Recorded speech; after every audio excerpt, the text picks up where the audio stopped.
Leadership isn't tested when things are going your way, when there's calm. Leadership is tested when everything feels personal, urgent, and overwhelming. We've all been there, reacting in a way that we later regret, saying something sharp, shutting down, or spiraling. But here's the truth: emotional reactivity doesn't disqualify us as leaders, but avoiding it does. Let me say that one more time. Emotional reactivity doesn't disqualify us as leaders because everybody's guilty, but avoiding this experience does. Everyone gets emotionally hijacked. And what separates high level leaders is how quickly they recognize it and what they do next. Emotional intelligence isn't about staying calm all the time. It's about knowing when you're not and having tools to lead yourself out of it. Yes, I love that distinction, Eric, because I think so often when leaders hear this concept of emotionally intelligent leadership, it feels like they have to be zen, that you're trying to achieve some level of inner peace where you never get ruffled, you never get disturbed. And the reality, it's like that's not real. Leadership is such a personal reality, and it is constantly dealing with shifting chaos. So I want to talk about that moment of hijack. When you're emotionally reactive, when we experience that trigger and now we're getting hijacked, help us understand what's going on under the surface and why is it that people, leaders, often get stuck there in that hijacked space? Yeah, that's a great question. Well, I'm going to jump into this, but let me say this because I want to reiterate what you said in a different way. To be human is to get triggered. Yes. To be human is to get hijacked at times. To be human is to find ourselves what we call pinballing, just bouncing around from one emotion to the next, feeling unsettled, disrupted, and oftentimes derailed, right? And so suddenly, we're bringing a less great version of ourselves to a situation. But let me say this: reactivity is more often a default, not a decision. No, nobody makes a choice, a conscious choice to be nasty, to be sarcastic, to be biting, to hurt somebody's feelings, to yell and scream and curse at another person. Like those aren't decisions we make in our conscious realm. Those are subconscious responses or default responses. It's not about anger. It's about being emotionally hijacked when emotions override intention. And many leaders aren't aware it's happening until after the fact when the damage has already been done.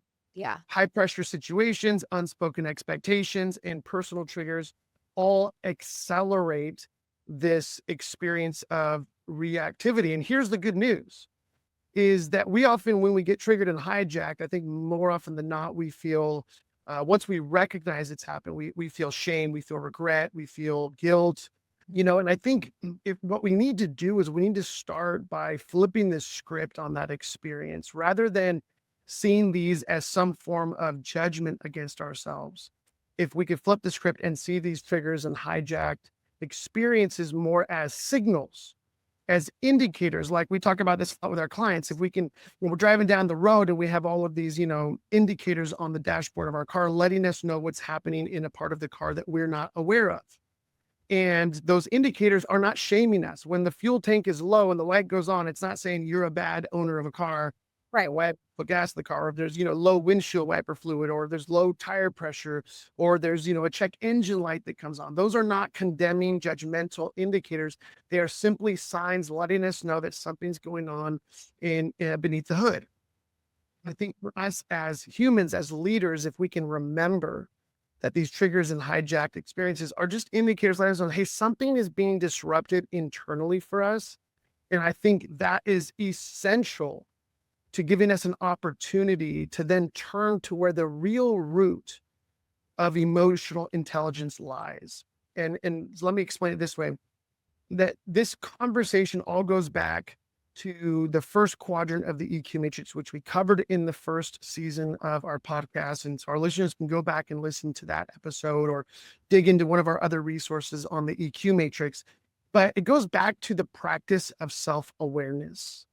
And when we're reactive and we're blowing up and we're freaking out, whether it's passive aggressive or passive aggressive, in that moment, we're not practicing self awareness. What we're really doing is we're trying to regain control of our circumstances. And flying off the handle sometimes feels like we're regaining control. We're not. And so the practice of self awareness is essential. Leaders who lack self awareness are led by their emotions instead of knowing how to lead through those emotions. And most people fail to pause and ask this simple question: what's really going on here? And we teach leaders to notice the patterns. What triggers you? How did you respond? What are the costs of your response? And so it's really important for us and our listeners to understand that for all of us, we're going to get triggered, but how we respond and learning the discipline of recognizing, hey, this is actually an opportunity for me to practice some self-awareness so that I can recalibrate and lead through the emotion instead of being hijacked and derailed by those emotions. Yeah, that's so that is a distinction that I want to draw about how one of the ways that Empower is different when it comes to how we engage with our clients around some of these topics. Because firmly believe that emotions are not this negative thing that we need to avoid, or that business should somehow be void of emotion. The reality is that we are integrated whole human beings. And when we show up to work, we are come with what happened earlier in the day. We're coming with the backstory of our lives. We're coming with feelings and emotions. And to expect people to be able to divorce themselves from that is unrealistic. But it's a message that leaders and people in the corporate world often receive. Instead, we like to help them understand that if you don't learn how to recognize your emotions, you will be ruled by them. That's right. Wait, they're not an enemy. They're not something to be feared. They are, as you said, indicator lights. They're things that help us know what's going on underneath the hood. They're actually really helpful tools if we learn how to use them. So let me ask you this then. Speaking of learning how to use them, once you've noticed that you've been triggered, what does it actually look like to lead yourself in that moment? Because another distinction for Empower is that we don't look at self-awareness as this navel gazing experience. We look at it as the first step to then being able to lead yourself to a better space. Yeah. Yeah. I love that. It's a great question. And in our language, we talk about it as the first step on the path of personal responsibility. Right. Right. When we're triggered and hijacked, that's on us. We want to blame people or circumstances for why we have hijacked thoughts, emotions, or even physical experiences. But the reality is the trigger and hijack is always our interpretation of what's going on around us. And so the idea of taking 100% personal responsibility is not to absolve other people or the world from its own responsibility. But it's about us remembering that we can't control the world.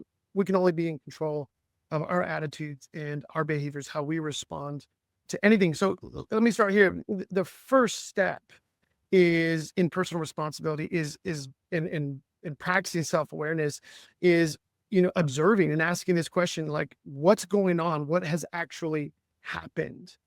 And then asking a follow-up question, like, what's the story? What's the narrative that I'm living in right now that I'm reacting or responding this way? Do I feel unseen, unheard? Do I feel like somebody isn't respecting me or somebody isn't giving me an opportunity to speak in a meeting?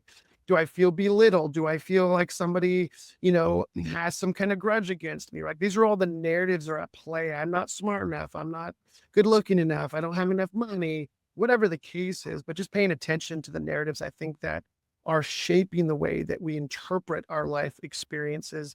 And I think it's really important that we have to name these narratives. And because if we don't name them, then they have power over us. But as soon as we name it, that power shrinks. And then from there, we can make a conscious decision to reflect on what's going on. I'm going to insert this as not something we would normally talk about at this point, but when it comes to those narratives, it's really important to remember that we get to choose what narrative we live from. Yeah. I like to call this the great exchange. Whenever we discover a story or a narrative that we're operating from that causes us to operate from insecurity, fear, resentment, frustration, bitterness, unforgiveness, we get to choose to exchange those unhelpful narratives. Some of those narratives, were the seeds of those narratives were planted when we were little kids. Right. And yes, therapy is incredibly helpful in undoing some of that.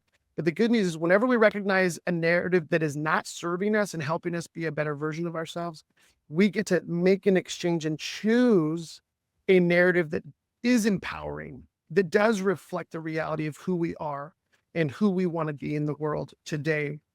But I think, slowing down, recognizing that we're triggered, observing what's going on, asking the hard question, why am I, reacting this way and responding so strongly? What am I so afraid of is a really powerful question. And then in the midst of that, there's this powerful question that we'll come back to, but what does the best version of me do in this? Or how does the best version of me respond in this situation? Because I tell people all the time, our attitudes, our behaviors, everything we say and do, our body language, it is our choice. And we're either going to allow the choices we make to come from a subconscious level of reactivity, or we're going to push that into the conscious realm to take responsibility so that we get to make a choice, a conscious choice about how we want to show up and how we want to respond in those situations. That's right. So, given that, I'd love if let's give our listeners some examples of how this plays out. In season 2, we've committed, like, we're going to share some client stories, but we're also going to share potentially some stories in our own lives of how this Yeah. plays out, Yeah. because we remind our clients about this all the time. These tools are applicable in every space of your life. So, what's your story that you want to share about how you've recently been triggered or had a client that was? Well, truth be told, I've got multiple stories, I think, from every single day of my life, because as a human, I get triggered quite a bit. And I also still get hijacked, even as many years as we've been practicing this. I was, I was out of state this last week, working with a client. And then I stayed over and spent a couple days playing in a golf tournament with this client, who's also a friend of mine, because we build friendships with our clients. Yes. Go figure. And we're in this tournament, and we're playing a 2-man team against another 2-man team. It's, 9 holes of competitive golf, and, whoever gets the best score on that hole wins for their team. And, you know, we're into a particular match, and it was getting heated, right? Because it's a very close match. We're neck and neck. And all of a sudden, we're on the putting green. For those of you who recognize golf, know what I'm talking about. We're on the putting green, and one of our opponents was getting ready to putt. And all of a sudden, he looks across at my teammate, who was standing on the opposite side of the hole from our competitor. And he looks at him and he says, "What are you doing over there? Are you just dancing around, or do you mind if I hit my putt?" Now, there was confusion in that moment, because my teammate thought that he should have putted first because his ball was further away from the hole. And in golf, the person who's furthest away, it's their turn next. But the competitor was already heated because he had hit a few bad shots on that hole. He was not having his best round of golf, and he was clearly triggered and hijacked and potentially pinballing a little bit. And in his frustration with himself, then projected that and was pretty caustic toward my team member. And so I just looked at my team member and I waved him off and said, "Just don't worry about it." He's looking at me like, "What are you talking about? Like, I'm supposed to go first. I'm further out. Don't worry about it." But internally, I got super triggered, because I'm like, "How dare you treat my team member like this? Are you kidding me?" And I immediately I felt all the emotions, and my chest tightened. I felt my fist kind of starting to tighten up a little bit. And started feeling a little hijacked, because I was protective of my team member. I'm like, "Don't get my guy off his game just because you're off your game." And it's funny, because that's often what happens in social situations. One person triggered, then because of how they react, triggers somebody else, which triggers somebody else. And so our competitor was triggered, which then triggered my team member, which then triggered me. And we're all a little bit triggered and a little bit hijacked. And as he finished his putt, we finished our putts. We were walking back to the car. We got in, our competitors drove off to the next hole. And I just turned to my team member and I said, "Hey, look, bro, I'm a little hijacked right now. I do not like the way that he handled you in that situation. And everything in me wants to just be like lash back out at him. But let's decide this. Our competitive advantage is that we can only control our attitudes and behavior. So let's you and I stay in a positive headspace. Let's you and I choose to just play our best golf and let this guy run himself off the cliff." Right. And at some level, it's so important because I think we often forget that it is a legitimate competitive advantage in any sport, in any activity. And don't forget that business is a team sport. When we are able to maintain our composure and recover from being hijacked, that gives us the best opportunity to play well, to compete well, to decide well, to act well, to lead well. Yeah. And while the people around us who can't recover so quickly, they're now operating out of a negative mindset, which is only going to take them further down that spiraling, pathway.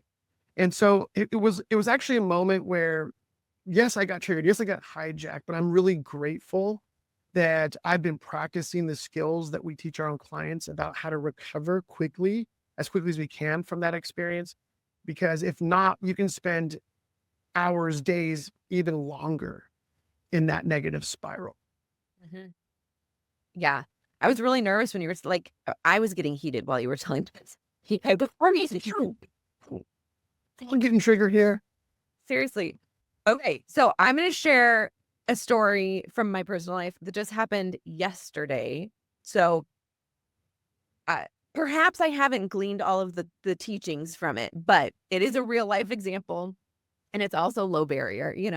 So my daughter, Ruby, she's in middle school and she got an academic award and she goes to the same school that my son went to. He's now in high school. Um, the it is well known that these events are always like chaotic. There's lots of people milling about. The school isn't that organized as far as how they set it up and on and on and on. Traffic's a nightmare. There's just lots of opportunities to be fricked at one of these events. And so earlier in the day, my husband and I were coordinating and he works for the school district. So he has master keys to all of the schools in the school district. So he's Yeah. like, he says, and this is an important point of the story. He is for sure the planner in our relationship. And Eric, you can affirm that to be true. Yes. He is the organizer. He wants to make sure everything is optimally set for maximum enjoyment. And so we're talking earlier in the day and he's like, "Okay, well, do we need to bring chairs? Because sometimes to these events you need to bring folding chairs." And I was like, "No, last time when we went to this for Jonah, they had tons of chairs set up. It's only for the 6th grade. We're going to be fine." Okay, great. Then we coordinate what time we're going to meet there. He has his keys. He lets us into the fancy back parking lot. So we avoid all of that parking stress. It's great. Everything's going wonderful and I want to add, we got there 20 minutes earlier than they told us to get there. So we're doing well at this point. We come around the corner and they have maybe 40 chairs set up. And my husband looks at me and he's like, "I thought you said we didn't need to bring chairs."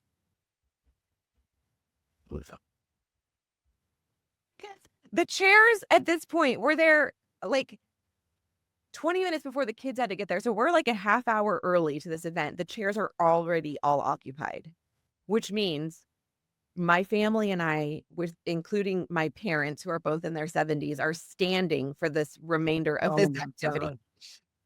And so I am immediately like triggered because I know that my husband's gonna be frustrated. I know that he suggested that I bring chairs and I didn't do it.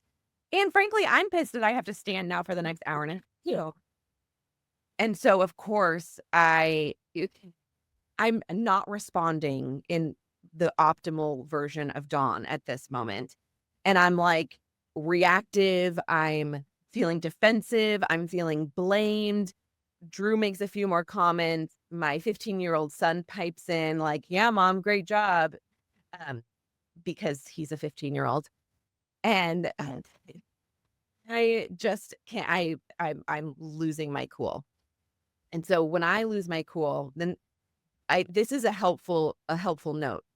Once you start paying attention to these things, you notice what your default responses are. Yeah. Your tendencies. Yeah. Your tendencies. My default responses in those moments, one is absolutely to blame shift. So like, it wasn't me. They said that they were going to have chairs set up, all of that stuff. But then it's to get really quiet, to detach, to like, don't talk to me about it, type of behavior. And that's exactly what I did. And I was going down that path. Of being really sorry for myself, really reactive and frustrated. But because I know our tools, I just needed some time. And then I was able to lead myself out of it. And one of the tools that I use to lead myself out of those situations is humor, and be able to reconnect with my husband and my son and be like, you were right. I should have brought chairs. And if you keep talking about it, I will stab you in your sleep tonight. So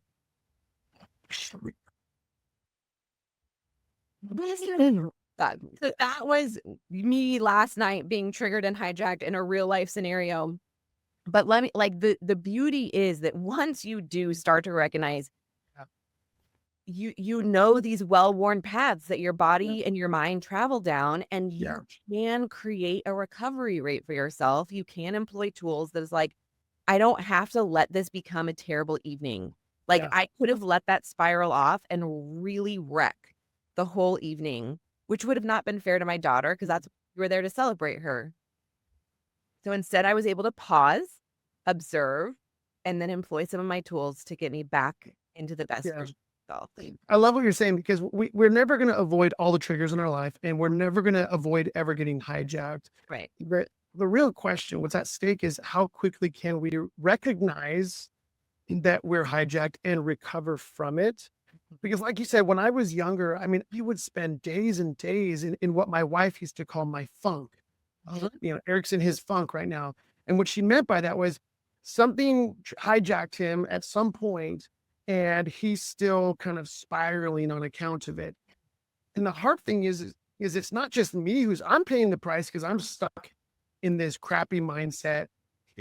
But it's also the way it impacts our environment. And so, I know over the years, my recovery rate has increased dramatically to the point where I'm able to recognize and recover more quickly. But that starts with, like you said, really paying attention to, like, what are my tendencies when I get hijacked? How do I respond? Like, I know that one of mine is I get like, if I'm unhappy, like, for example, I was at Starbucks the other day, and I put in the mobile order like 10 minutes before I showed up.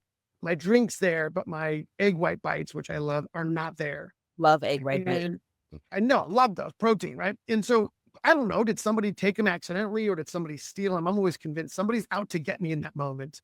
Somebody either took my egg white bites on purpose. Yeah. Or the guy who's making the food, down the counter is purposefully ignoring my order. Whatever the case was, in that moment, I remember I started like grumbling under my breath. I'm stood there, right where they leave everybody's mobile orders, and I'm grumbling under my breath. And I suddenly go, what am I doing? And then I recognize, I kind of start thinking about my body language. Oh, I know what's going on. I'm trying to make a not so subtle attempt at letting them know that I'm unhappy and injustice has happened, and they need to like drop everything to fix whatever I'm unhappy about. Yeah. And that is like I'm the poster child for, like, I'm going to make everybody else responsible for my attitudes, my behavior, instead of just asking the person, hey, I'm sorry, I just want to check in to see if, those egg white bites came out, maybe somebody accidentally took them, rather than giving everybody the best. They're working hard. Somebody didn't, maliciously steal my egg white bites. But it was just that moment of recognizing, oh, this is what happens to me when I am hijacked. I get really snippy, and I want everybody in the world to know that I'm unhappy and that everybody needs to drop everything to make my life better. But it's recognizing it that actually becomes the opportunity to choose, okay, who do I want to be right now? How do I want to respond? And how do I want to impact my environment? And that's why we say that these tools lead to freedom, because you actually were able to pause Yeah, and choose how you wanted to proceed. that's right. That is incredible freedom, because so many of us, as we've talked about, feel like it's a default. Like, I don't get to choose. I just, my egg white bites right there. So whatever happens, happens. Yeah. Yeah. Yeah. If they hadn't done this, if they hadn't said this, I wouldn't be in this situation. Yeah. Right. If the imagery that I often go back to that, myself, it's true for me. I know it's true for you. Our clients have said this, man, this resonates so powerfully, which is when we're triggered and hijacked, we find ourselves in a prison where we feel like we're waiting for someone to come unlock our life for us so that we can go free again and feel like we can get on with life. Yeah. When all the while the key is in our own pocket. And I think what we're talking about right now is recognizing that we are the only ones who hold the keys to our own freedom. And that freedom comes through, I think, the key of taking personal responsibility and recognizing, again, I can't control the environment. Yeah. I can only be in control of how my attitudes, my behaviors, my responses. So let me take us into some thoughts as we kind of come towards the end of our episode here. I want to encourage our listeners, right? Because we've shared some stories, but I'd encourage our listeners, think about just the last couple of days. And when was the last time you recognized that you were hijacked? Did you recognize it in the moment? Do you know how to discern the kind of key defaults or tendencies that you go to when you're hijacked? Because all of us have our own kind of natural tendencies. If you're not familiar with those, dare you ask your spouse, significant other, close friend, coworker to say, hey, when I get hijacked, what does that look like to you? How do you experience me? To ask the hard question, how do we impact our environment when we're hijacked, right? And when we're kind of sitting in our own little self-pity party. I think that's just absolutely critical. But let's do this. I want to encourage our listeners this week, notice when your emotions spike. Ask, what's the pattern? What's the cost? What would it look like to lead myself through the intense emotions or thoughts or physical feelings I'm having right now? And here's like the question that I think most of our clients have said really disrupts those old default patterns and opens up new patterns, which is this simple question. If we can pause long enough to ask ourselves this question, how does the best version of me respond to this situation? How does the best version of me respond? Because here's what's amazing. What that does is it takes us back into our executive brain and gives us a chance to make a choice, to decide. It moves us out of that victim or villain mindset we've talked about. It moves us back into a proactive mindset where we get to willingly choose how we want to show up. Self-awareness is the getting triggered and hijacked are the signals that give us a chance to then press down into self-awareness. And then self-leadership is our opportunity to respond in freedom. That's right. And I want to remind our listeners of this. Leadership, just like anything else, is not about being perfect. It is about practicing. And the same is true when it comes to self-awareness. Every moment is another opportunity to practice. And you get to choose if you're going to choose intention over impulse. Ooh. When you're in that moment, that can be that triggering moment, you get to choose. Am I going to choose my impulse, my default responses, or am I going to choose to move forward with intention? When you're able to make those decisions, you're starting to notice that going on in your brain. You are becoming the kind of leader people want to follow. And it is a habit. It is a practice. It's not a journey towards perfection by any means, because you and I both say we still struggle with this stuff all the time. All the time. All the time. All right. Well, our wonderful listeners, thanks for tuning in. If this hits home, we want to encourage you to share this episode with somebody else who's navigating pressure in their life and in their leadership. And make sure you're subscribed, because next week we're tackling another leadership challenge, which is avoiding hard conversations. Bum, bum, bum, bum. Right. We've all got to have them. We've got to do it. But what does that look like? And why do we not do it? And we're excited to be with you next time.